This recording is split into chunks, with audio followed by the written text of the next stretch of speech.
and Alpaca-in-Chief of the World Scholars Cup. So may I give a brief introduction? No, whatever you're comfortable with, sir.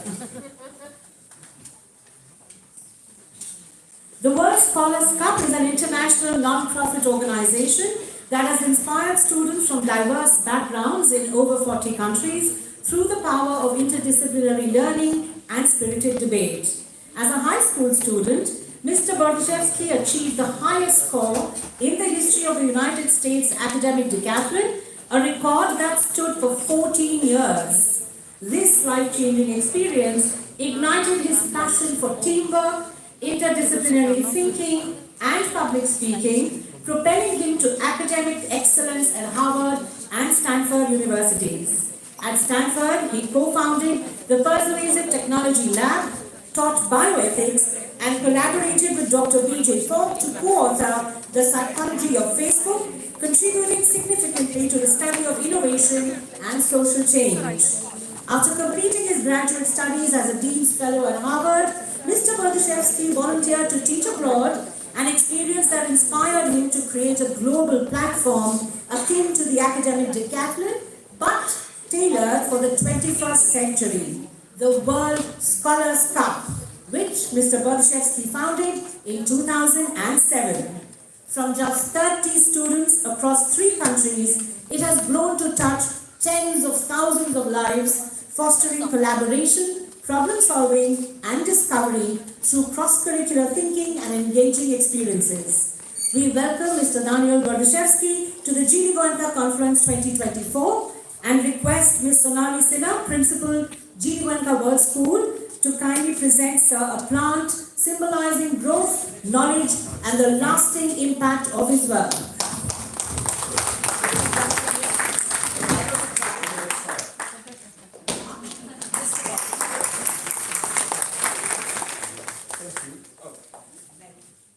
Thank you so much.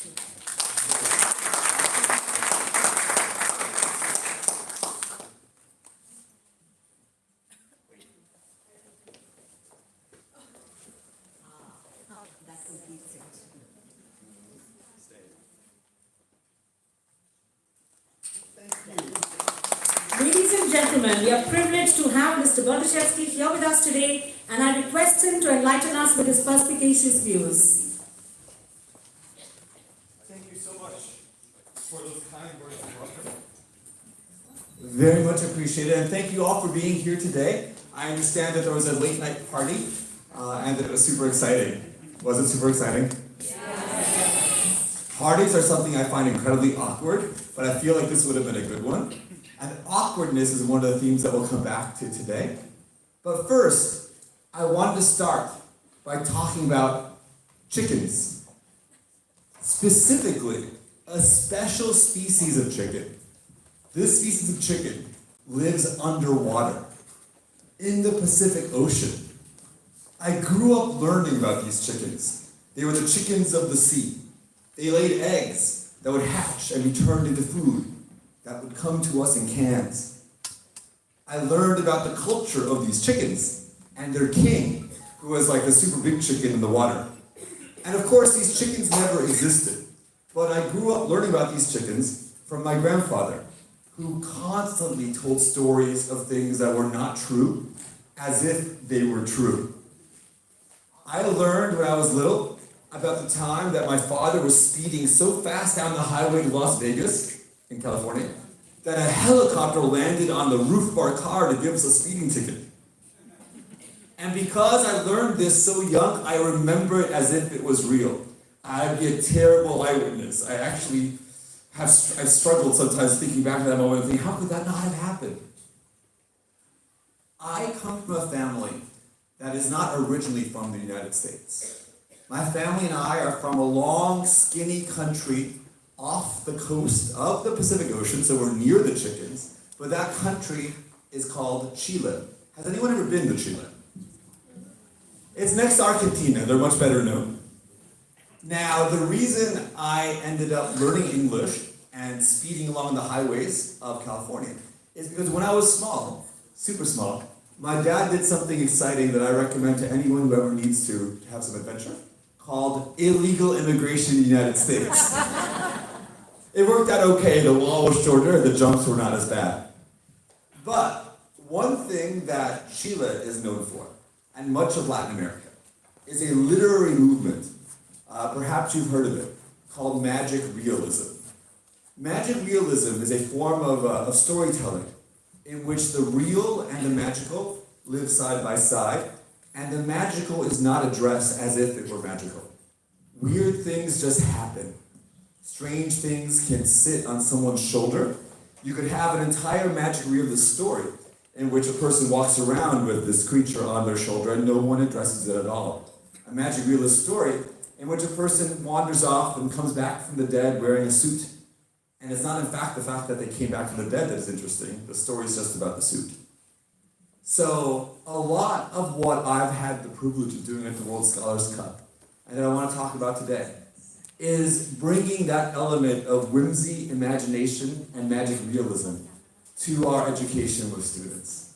Because sometimes, if I had to summarize it, I'd say we focus too much on the real and not enough on the magic. I don't mean magic in the magician sense, of course. I could never do a card trick for the life of me. But the interesting thing about magic is it's not just about tricks. Magic is about belief that things can happen, and about distinguishing them, being able to accept that you're watching an act and still enjoying it as if it were real. And that's super important. So, one of the ways that at the World Scholars Cup we create this kind of culture is through this creature. This is the mascot of the World Scholars Cup. It is very good. Not everyone recognizes an alpaca. How many of you are principals in this hall? Principals, I have great respect for you. But about a year ago, in Qatar, best known for football stadiums that may or may not have been built ethically, I was at a British school, and the principal walked me to the door at the end, after a presentation like this, except to a much, let's say, slightly less senior audience. And at the door, the principal said to me, "Good talk. Now can you leave me your unicorn?" This was deeply upsetting, but also joyful, because of course my alpaca lacks the number one characteristic of a unicorn. It has no corn. And this is a line I've delivered to hundreds of scholars, thousands of scholars over the last year, that an alpaca has no corn. And not a single scholar has objected, saying that a unicorn has a horn. Because if you go into a presentation with students or an interaction and simply start building in the whimsy from the start, then they are happy to accept it. They know what you're doing. They know that you know that a unicorn does not have corn. But they are so happy to play along with you. And the World Scholars Cup is full of examples like that. In which, stay. Okay, well, the plants can prop them up. In which you can appeal to that same sense of joy in learning the impossible that I had with my grandfather when I was learning about the chickens of the sea. Now, that sounds vague, and I'm going to talk a little more specifically about how we do that at the World Scholars Cup. But it's not just something that can be done, I think, in academic competitions. I was thinking back over the last few days as I was approaching this moment to my own high school, and I had one teacher in particular who did almost exactly this in her everyday classes. Her name, she's still retired, she's alive, retired, Dr. Sarfati. She called herself El Árbol, or the tree in Spanish. She had us all call her Señora Árbol, as if she was actually a tree. In fact, she would refuse to answer to any other name but Árbol. And she would give us homework assignments which mixed fiction about the American presidency at the time with ecosystems. We learned about, I don't know if any of you remember this far back, there was a vice president called Dan Quayle that did not have a great reputation. Dan Quayle was a regular figure in our homework assignments as a creature that slowly transformed into a leopard for some reason. But all year long, this kind of playfulness was embodied in her work. And she was in fact not the most celebrated teacher education at the school. She was eventually asked to retire in part because her approach was so unorthodox. But for those of us who were in her class, We loved the way that she combined fact and fiction and never called out either as the other. One reason I think this kind of approach matters, and what we do at the World Scholars Cup has, I think, currency that is relevant these days, is because we now live in a time in which we are stained culturally with purposeful misinformation or even disinformation designed to confuse and divide us, right? In any given political campaign, but even beyond, you'll see everything from deep fakes to pernicious Facebook rumors. And one reason I think that people are so vulnerable to them is because schools don't spend enough time teaching the unreal. If we spend more time mixing the fiction with the fact, then when people encounter fiction and fact later, they'll have a better radar for it. If all you ever learn is what the truth is, then everything you see has to either be absolutely true or absolutely false. But in reality, most things are a mix of the imagined and the real. So, at the World Scholars Cup, we really hold to that. How many of you are from schools that have done this program, the World Scholars Cup? Fantastic. That's approximately 118% of you. And see, that's exactly what I would do for the students. I begin every one of my presentations this year talking about data science and polling because of the recent American presidential election with its interesting result. And after setting it up as if I'm going to take a poll of who has done the program before, I always come back to them with something like 180% or 210%. And for the students, that sudden twist that the teacher or the person with knowledge authority is able to be playful with something like statistics brings them in. It opens the door so that they can also be playful right back. And every single class with every single student in the world, I truly believe, is full of children who, to a certain age, are always doing make-believe and fun and mixing fact and fiction, right? That's what childhood play is about. People make sandcastles, we get little toy figurines, we build things out of Legos, or if we're using Minecraft, we're telling stories to ourselves. Schools have too long, I think, divided that from what we do in the classroom, instead of building it in. 2 weeks ago, at an event in China, in Shenzhen. China is a place where students are really very much fed mostly, except that some, of course, international schools with certain curricula, but mostly strangled with facts. And I use the word strangled very specifically because it can be overwhelming. So when they come to an event like the World Scholars Cup, which we hold, and you're meeting them at an opening ceremony, things start to happen as they realize it's okay. We had one scholar who was sitting next to the wall, and when he realized it was okay to do so, he decided to declare to the audience that the wall was his teammate. The wall gave him support. The wall was always there to bounce ideas back from. And for us, seeing that happen, that's exactly what we want, because suddenly the student is playing right back. And at the World Scholars Cup, as a year proceeds and we have local events all over the world, you never know exactly what will happen. But you always have to be open to the fact that the students might be bringing cool ideas and story bits that will carry to the next one. There's a world in which we took that little moment with the wall and went to the next event and taught students everywhere that walls are good teammates. One year, we in fact did that with chairs. All over the world, we went round to round, event to event in 60 countries, and we reminded students that they should be grateful for the things we often take for granted. For example, the chairs you're sitting in. Chairs support us every single day. They are never jealous when we sit in other chairs. So we asked every student to pat their chair twice and say, "Thank you, chair." I ask you now to do the same. All year long we did this to great results with the chairs getting thanked. So occasionally one got gnawed on by a hungry student, but it's all right. And then every summer we bring together students from all our local events at giant global events. We've had many over the years. We've got many wonderful students from India that join us at these events. These tend to bring in maybe 1,000 or 3,000 students from many countries. And there, we have a chance to bring together the story threads. So at our events in 2019, the year of the chair, they came to our global event in, say, The Hague or Beijing, and when the curtains opened, there was a giant chair, 6 meters tall. And next to the giant chair were 2 smaller chairs. And we sang an entire song called "Have You Thanked Your Chair Today?" weaving together bits of what they've been learning throughout the year. Now, in the World Scholars Cup, that's just what seems to be like an odd story point.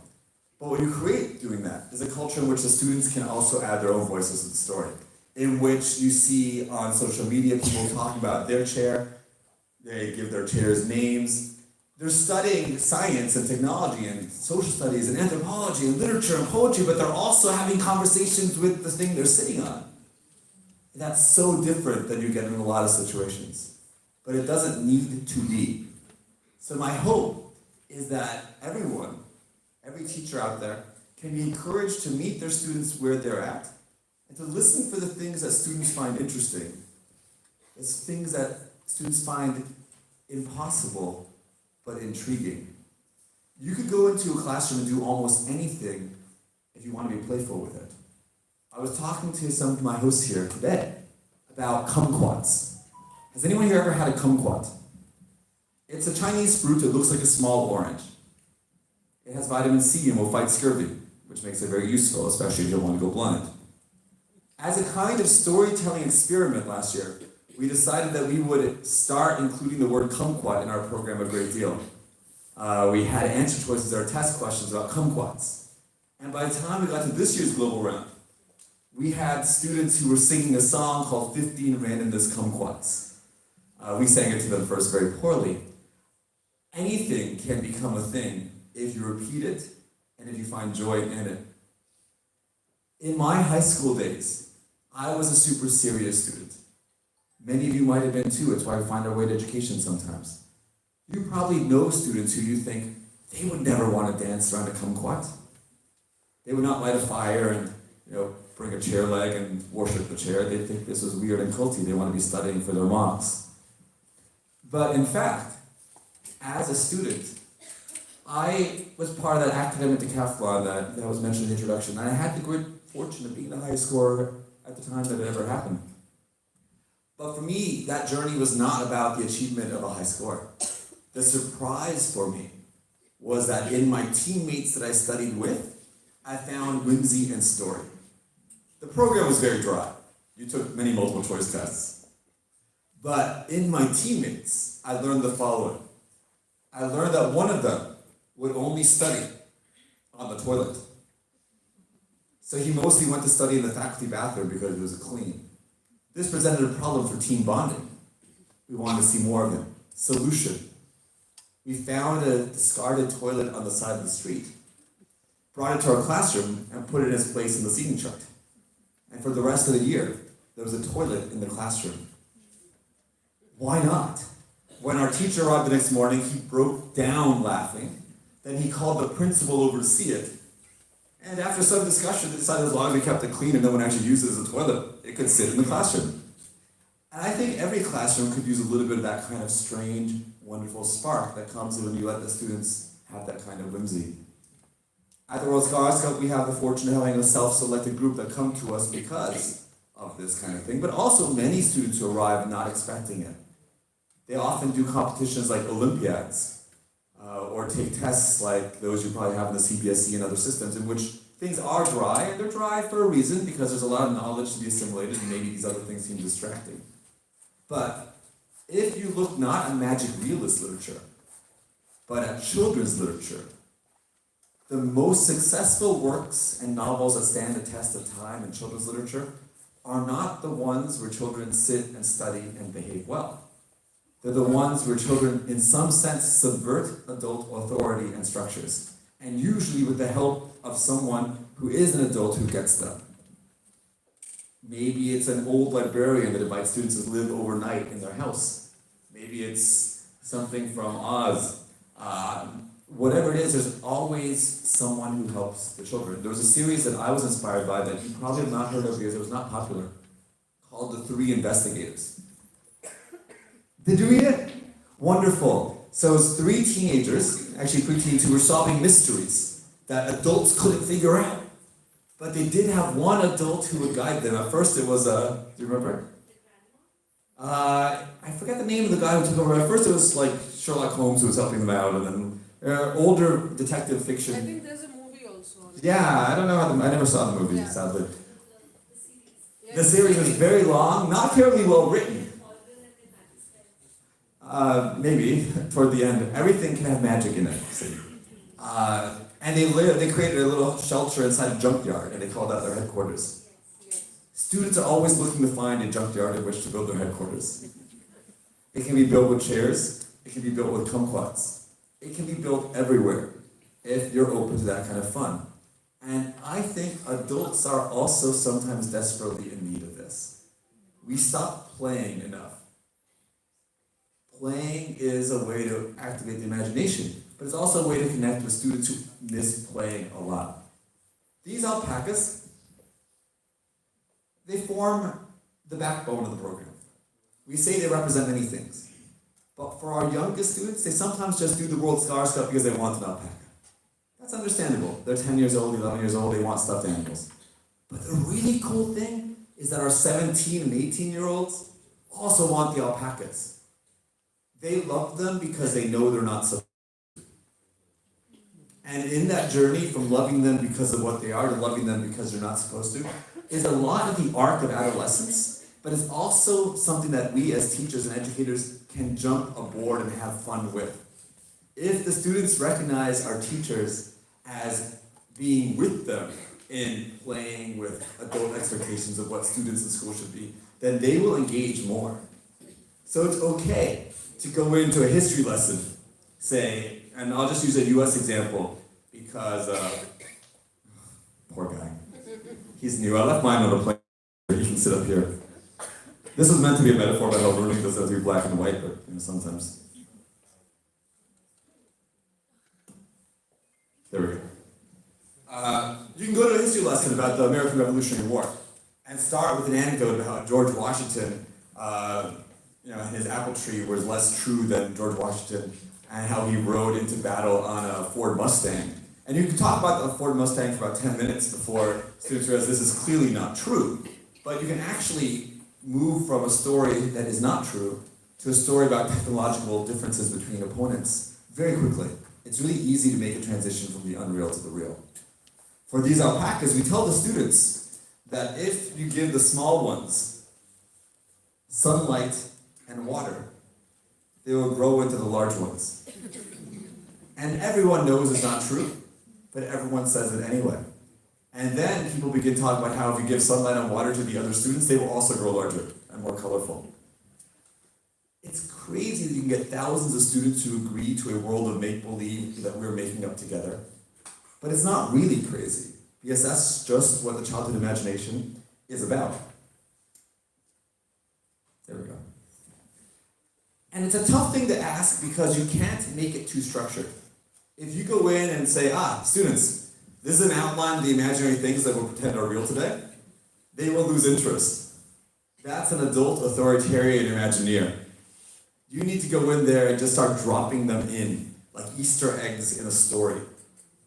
One reason that before they went bad, the Marvel movies were as popular as they were, is because there was such deep lore connecting them, where people could go in looking for hints from one movie to the next, just like you might in a great work of literature. Look for those bits that foreshadow. Look for the gun on the mantle.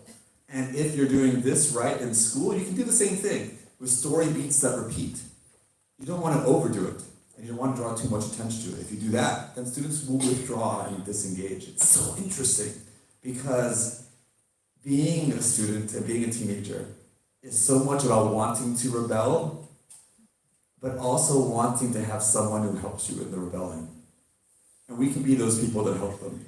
And the rest of society can be the hard thing. Schools should be where they find their adult playmates and colleagues and those who see them for what they are, which is people that still are able to imagine and come up with ideas, and that you will seize those ideas and share them.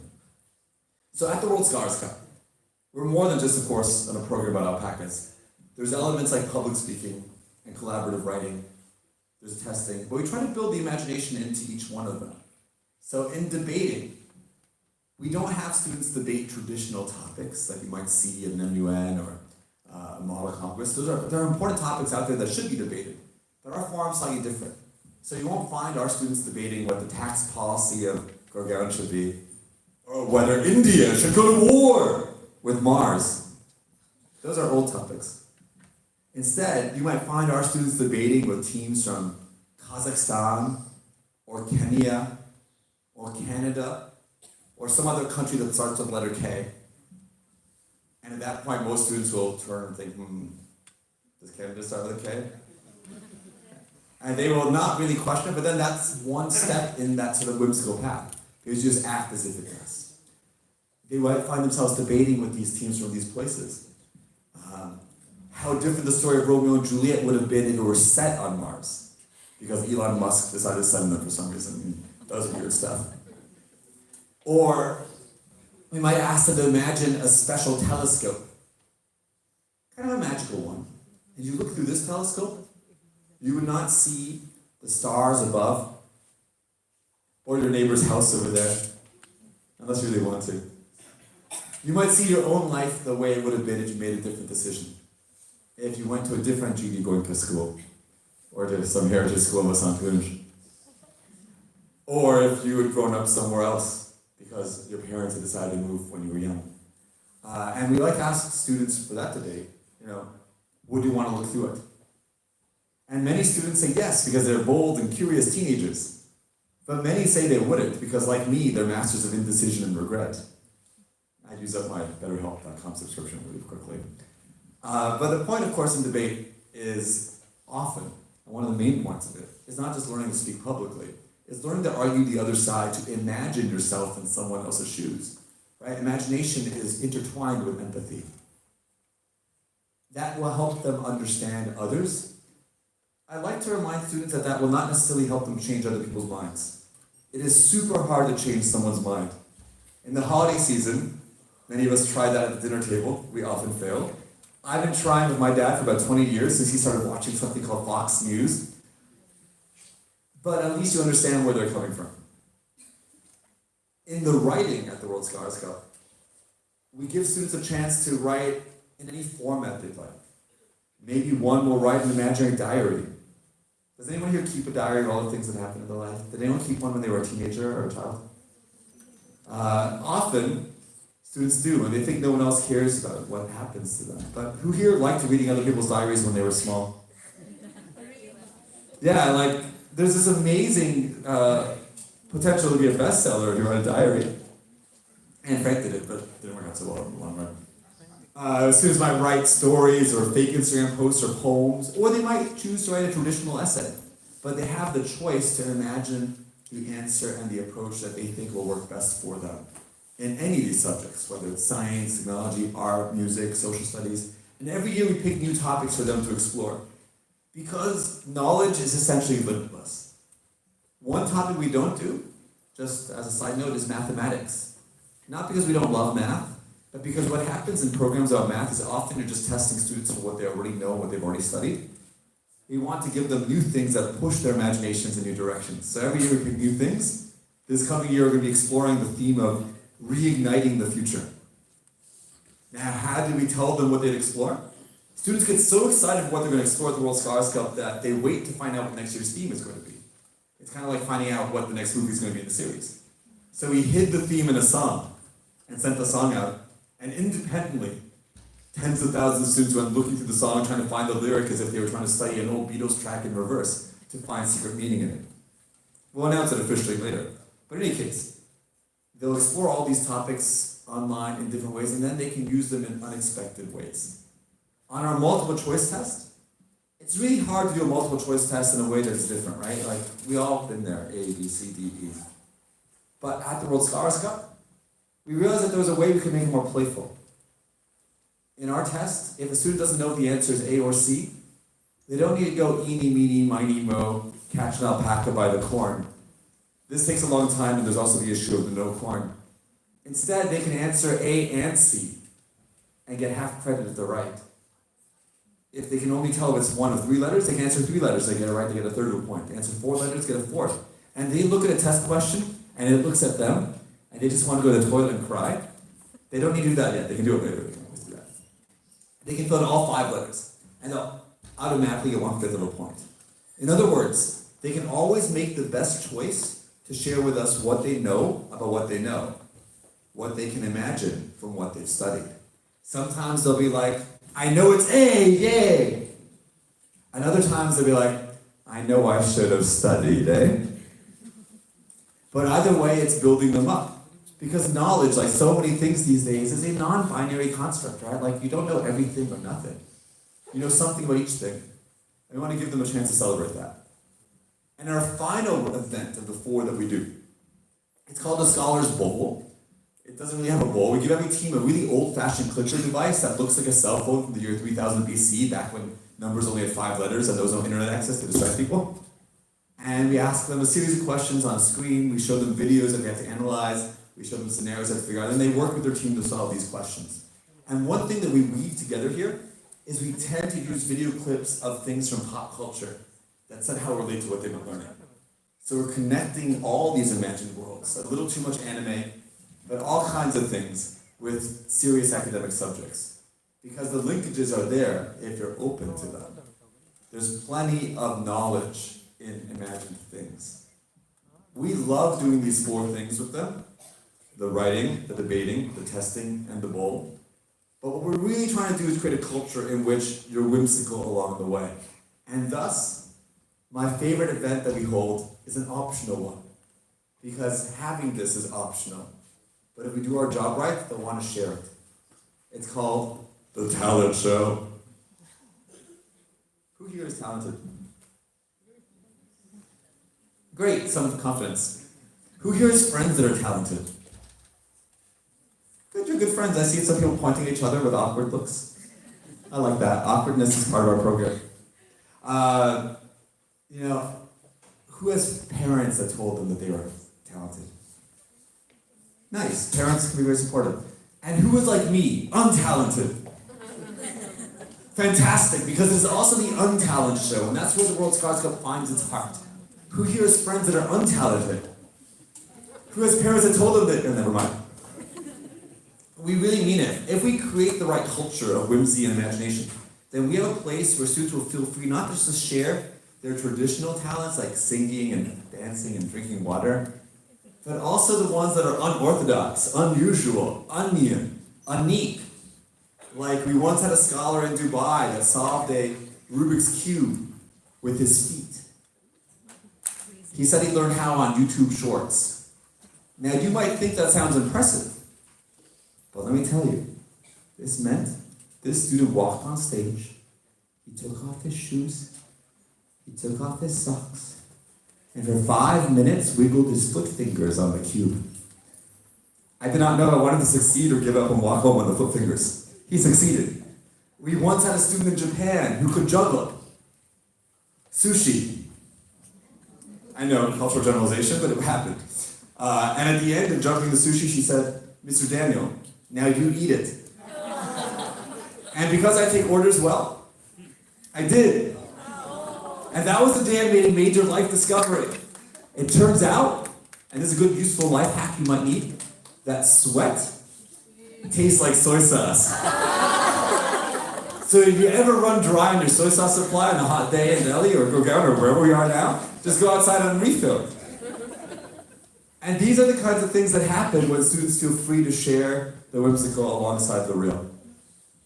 At the end of one of our events, you might have medals and trophies. Of course you will. But we also give out pineapples. Pineapples are just as important in the trophies as the trophies are. Why? We did not intend for that to be so.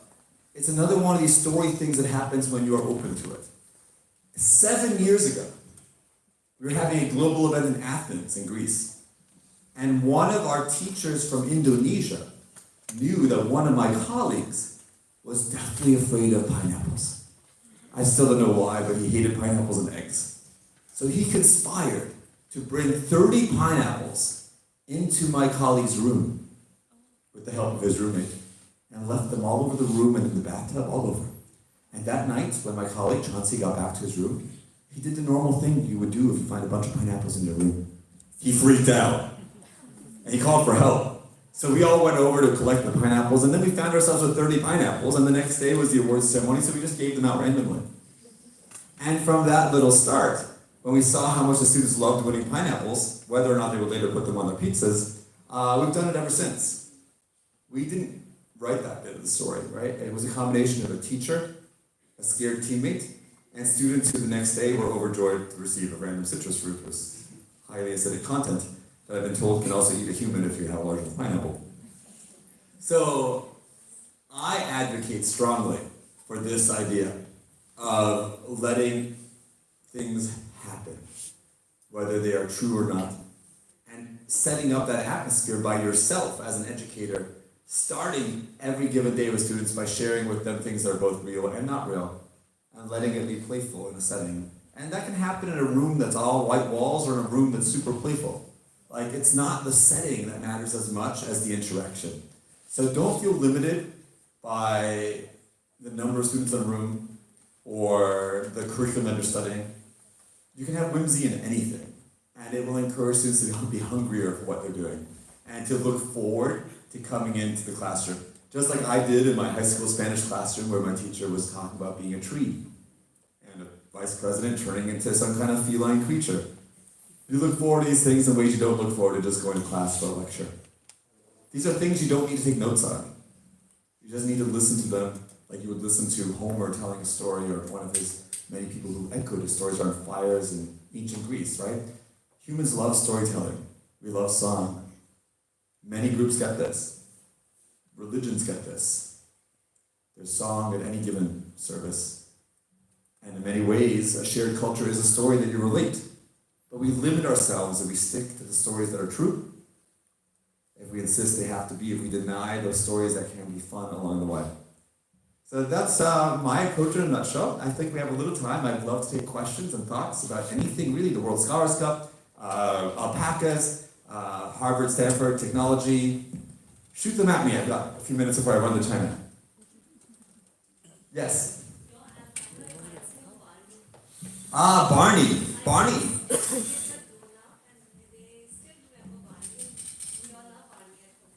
I love you, you love me. I'll destroy humanity.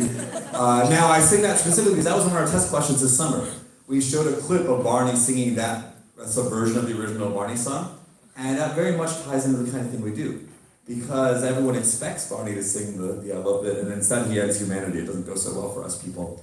But there's humor to be found in the end of the world with a creature that everyone thought was a weird television character. I love the fact that the things like Barney can come back in all kinds of ways.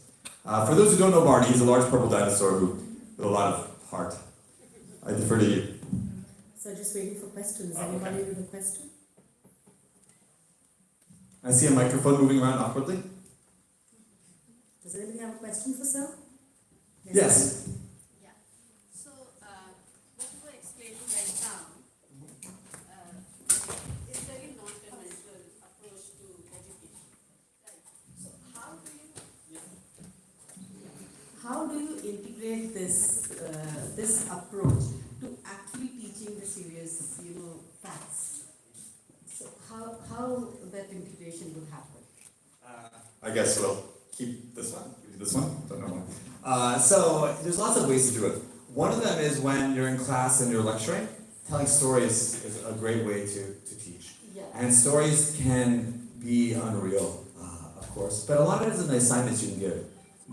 The Spanish teacher I mentioned, Dr. Shafati with the tree, she would create memos that were like simple fill in the blanks, where the blanks you had to fill in were the facts that you were looking for, but the bits in between were crazy stories. So that you could pepper in the imagined with the real. Another way to do this is by looking specifically at fictional works in any class, right? You can teach science and technology through science fiction as much as through actual science and technology.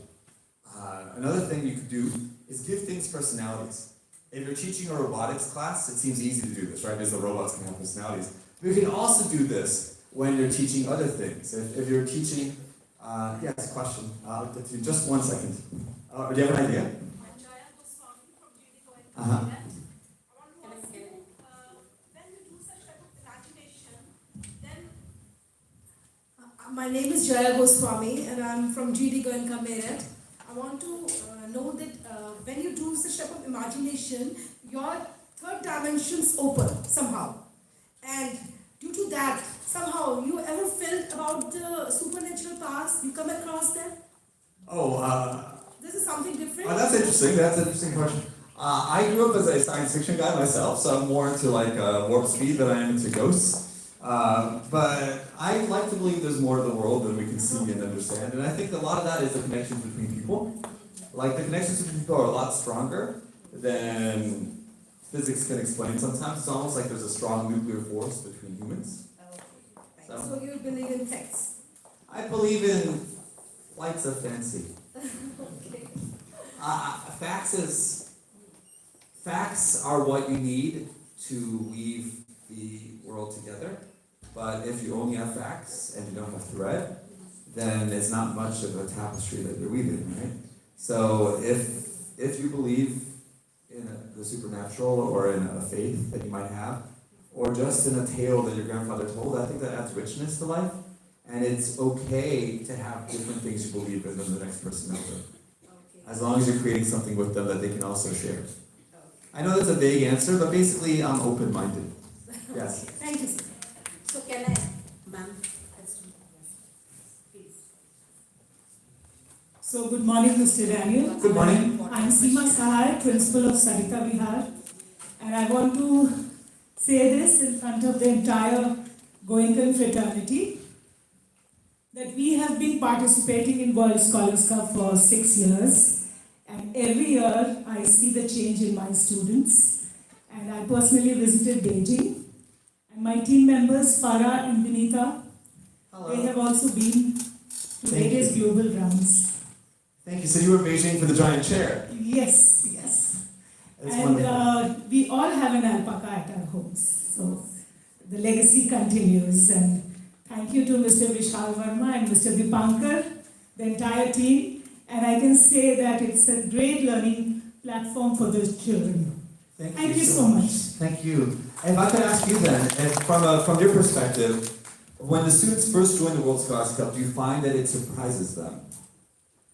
I think what you just explained, that it actually teases their imagination, and it's a great opportunity for them to imagine and elocute. And this is actually a great platform also for public speaking. And I have seen my children evolve. And this year there were 63 children who participated in the first round, the regional round. I'm so glad. We love your students. Thank you. Thank you so much. That reminds me of a couple things actually, the public speaking bit. When I was in high school, I was deathly afraid of public speaking. I genuinely, I was scared. I quit a program because it involved doing an interview.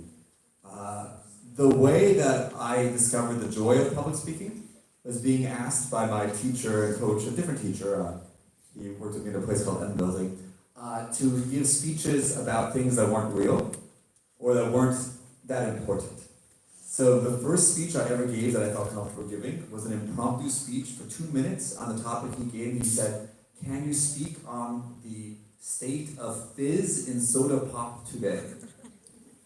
And one thing I think we try to do at the World Scholars Cup is make sure the topics students are speaking about are the kinds of topics that can allow them to get into that third dimension, who can break out of the barriers. For me, that was a clear break. From then on, I always had fun speaking, because I realized that you could find the mirth and lightheartedness in a topic like that, but you can also have fun with serious topics.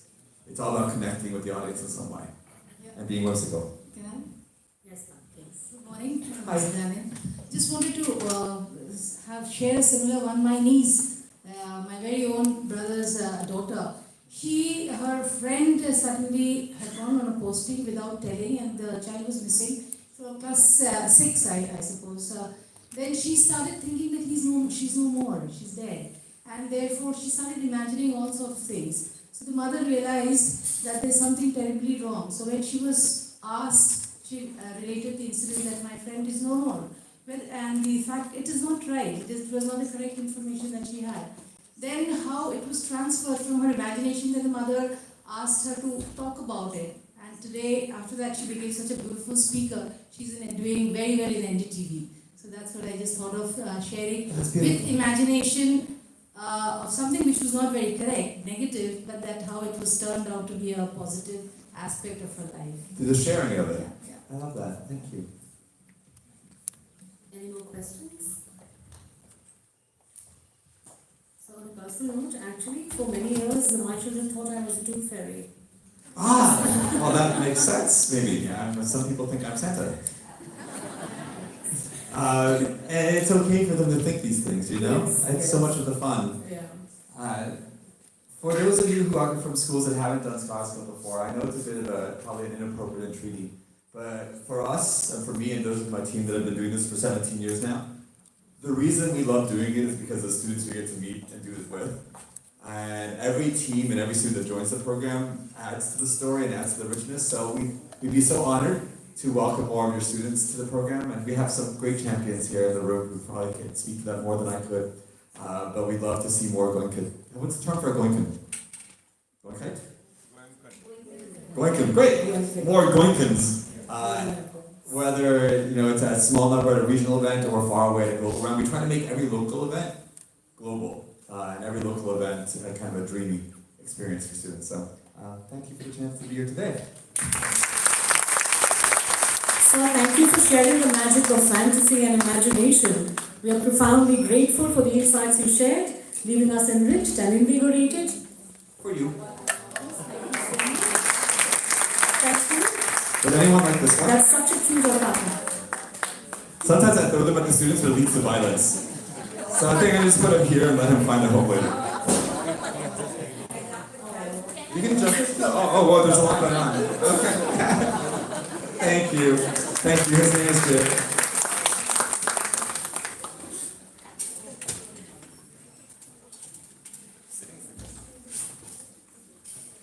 Thank you, sir.